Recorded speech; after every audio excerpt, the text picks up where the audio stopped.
যথেষ্ট দৌলত আছে। আমি আজকে নবীজি বলেছে দানের মাধ্যমে আমি আবু বকরকে হারাবো। প্রেমের কি কম্পিটিশন! ও বন্ধু, প্রেম নিয়ে কত কম্পিটিশন তাদের মধ্যে। এবার কি করলেন খেয়াল করেন, হৃদয় উজাড় করে বন্ধু, এবার কি করলেন কম্পিটিশন। ওমর তার দৌলত নিয়ে আসলেন। নবীজি প্রশ্ন করলেন, ওমর তোমার ফ্যামিলির জন্য কি রেখে এসেছো? ওমর একটা ডাক দিয়ে বললেন, ইয়া রাসূলুল্লাহ, আমি আমার ফ্যামিলির জন্য অর্ধেক রেখে এসেছি, আপনার জন্য আমি অর্ধেক নিয়ে এসেছি। ইয়া রাসূলুল্লাহ, ইয়া হাবিবাল্লাহ, নবী গো। এবার বন্ধু আবু বকরের পালা। কার পালা? আবু বকরের পালা। আবু বকর যখন কাছে আসলো, নবীজি প্রশ্ন করলেন, রে আবু বকর, আবু বকর তুমি তোমার ফ্যামিলির জন্য কি রেখে এসেছো? ইয়া রাসূলুল্লাহ, আমার যা ছিল সব আমি আপনার জন্য নিয়ে এসেছি, ফ্যামিলির জন্য কি রেখে এসেছো? আবু বকর একটা ডাক দিয়ে বললেন, ইয়া রাসূলুল্লাহ, আমি আমার ফ্যামিলির জন্য আল্লাহ এবং আল্লাহর হাবিবকে রেখে এসেছি। সুবহানাল্লাহ। কি বুঝলেন? এখানে প্রেম না হিংসা?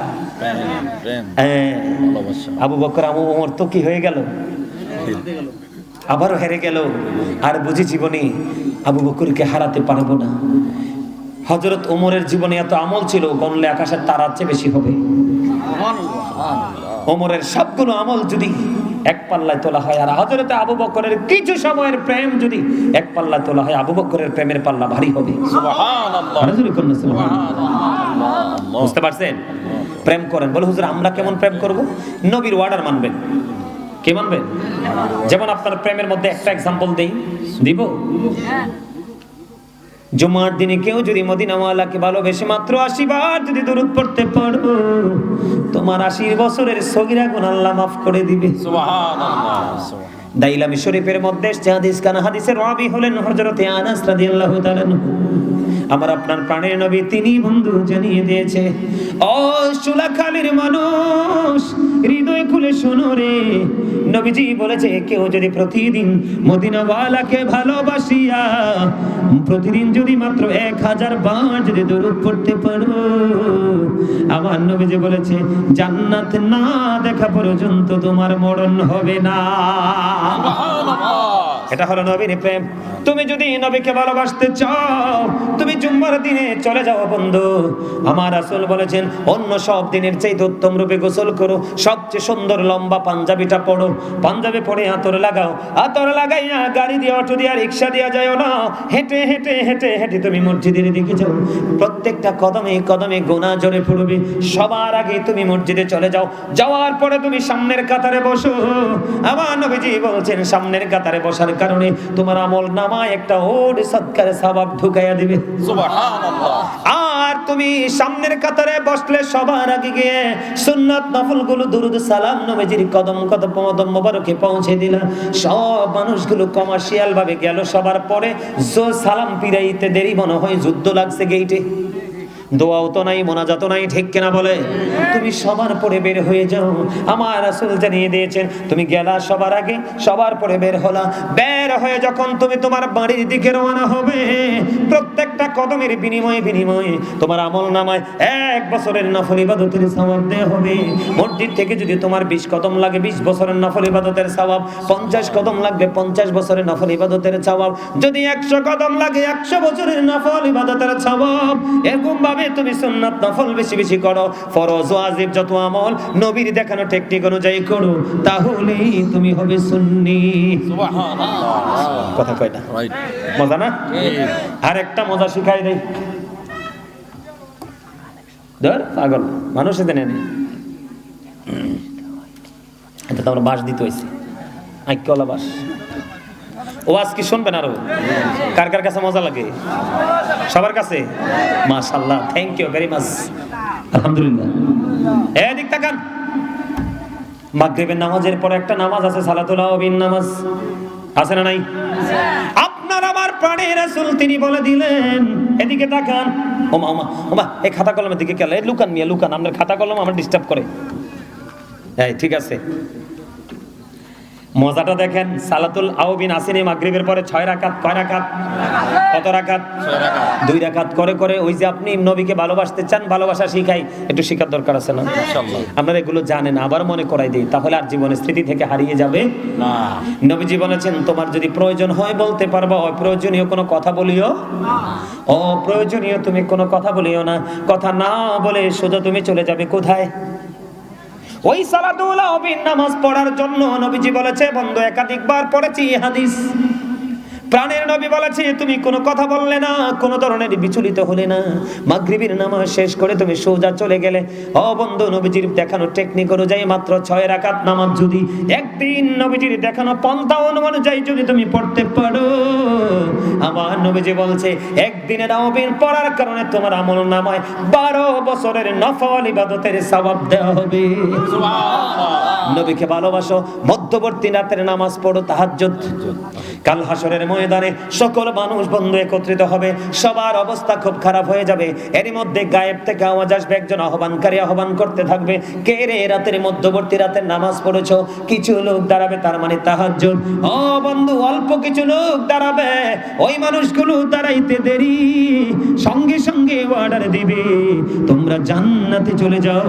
তারা বিনা হিসাবে চলে যাবে জান্নাতে, আর বাকিগুলো হিসাবের জন্য প্রস্তুত হবে। জনৈক ব্যক্তি এসে প্রশ্ন করলেন, ইয়া রাসূলুল্লাহ, কিয়ামত কখন হবে গো নবী? আমার নবী বললেন, কিয়ামতের জন্য কি প্রস্তুতি নিয়েছো? ইয়া রাসূলুল্লাহ, কোনো প্রস্তুতি নিতে পারিনি, তবে আল্লাহ এবং আল্লাহর হাবিবকে ভালোবাসি। আমার রাসূল একটা সেকেন্ড দেরি করলেন না, জানিয়ে দিলেন, তুমি যাকে ভালোবাসো তার সাথেই তুমি থাকবা। সুবহানাল্লাহ। নো টেনশন, ডু ফুর্তি। কথা কয় না? আর কোনো টেনশন আছে নি? আরে জোরে কর না। হোক সে চানাচুরওয়ালা, হোক সে রিক্সাওয়ালা, হোক সে ভ্যানওয়ালা, হোক সে জুতায় সেলাই করনেওয়ালা, যদি আমার মদিনাওয়ালা তার সিনায় থাকে রে, ও বন্ধু, তার ঠিকানা হবে জান্নাত সবার আগে। ওমা, নবী কি জান্নাতে এমনি এমনি যাইবনি? প্রথম যখন কদম মোবারক বাড়িয়ে দিবে, হাদিস শরীফের মধ্যে আসছে, বিশাল একটা দল থাকবে, সবগুলো গরিব মানুষ। সুবহানাল্লাহ। আরে তারা বিশ্বাস করে না তো। আলহামদুলিল্লাহ। আরে সব গরিব মানুষ থাকবে, কারণ মনে রাখতে হবে, the man is poor but honest। লোকটা গরিব কিন্তু সৎ, কারণ honesty is the best policy, সততাই সর্বোত্তম পন্থা। আরেকটা মানুষ হলো, the man is rich but characterless। লোকটা ধনী কিন্তু চরিত্রহীন, লম্পট। কোনটা নেবেন? গরিব। Thank you, absolutely right answer. আলহামদুলিল্লাহ বলেন। আরে আরো জোরে। গরিব মানুষ আগে যাবে জান্নাতে।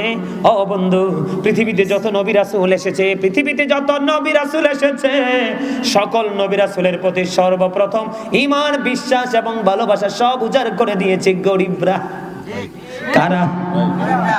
বিশ্বাসে করেছে কারা? দুনিয়াতে যত ডিস্টার্ব করে, এখনো যারা ডিস্টার্ব করে ধনীরা। ওমা, কথা কয় না? আরে যারা বলেন, বুঝেন নাই? আরে যারা বলেন, আমাদের পূর্বসূরি আইম্মায়ে কেরামরা বলে গেছেন, নামটা আমি বলবো না, বন্ধু তিনারা বলে গেছেন, তোমরা ধনী লোকের সন্তানের সাথে তোমরা ওঠা বসা করো না, তারাই হলো জাতির জন্য ফিতনা, সমাজের জন্য ফিতনা। যত অপকর্ম করে সমাজের ক্যারেক্টারলেস রিচ মেনরা। আমার ওয়াজুল্লাহ মাথা খারাপ হয়ে যাবে। আর গলি লোক, বড় লোকের লাড়ি তৈরি করবো, ওটা কত দড়ি আনছে, কিন্তু আর কথা তো হেসা। আরে এক কানা কন্যা, ঠিক না? ঠিক। আরে ব্যাকগুণ মিলে কোন? আরে আরো জোরে। এটা না ইয়েই গেছে তো, দুর্বলই হচ্ছে। আলহামদুলিল্লাহ। কিছু কিছু লোক আমার দিকে এমন ভাবে চাইয়ে রয়েছে, মনে আমার চোখ দুটো খুললে এবার লাগবে। কথা কয় না কিন্তু, এত তেরা কথা কই, এরপর হাসে না, কই যেতাম কোন। আলহামদুলিল্লাহ বলেন। হুজুররা মাঝে মাঝে একটু রস লাগাইয়া কথা বলতে হয়, নাহলে শ্রোতা দুর্বল হয়ে পড়ে। কথা কয় না কেন? আরে জোরে। আমার আলোচনা বন্ধু শেষ হয় নাই। আকির নামক একটা গাধা, আমাদের জীবনে গাধার কোনো ভূমিকা নাই। আকির নামক একটা গাদা প্রাণের নবী যখন চলে গেল, ওই গাদা নবীর বিরহ সহ্য করতে পারে না। 3 দিন 3 রাত্র মতান্তরে 4 দিন 4 রাত্র পার হয়ে গেল। ওই গাদা কোনো খাবার খায় না, পানি খায় না, শুধু কান্দে, কোথায় গেল রে প্রাণের নবীজি? আর কি জীবনে এই চর্ম চক্ষু দ্বারা প্রাণের নবীকে দেখতে পাবো না?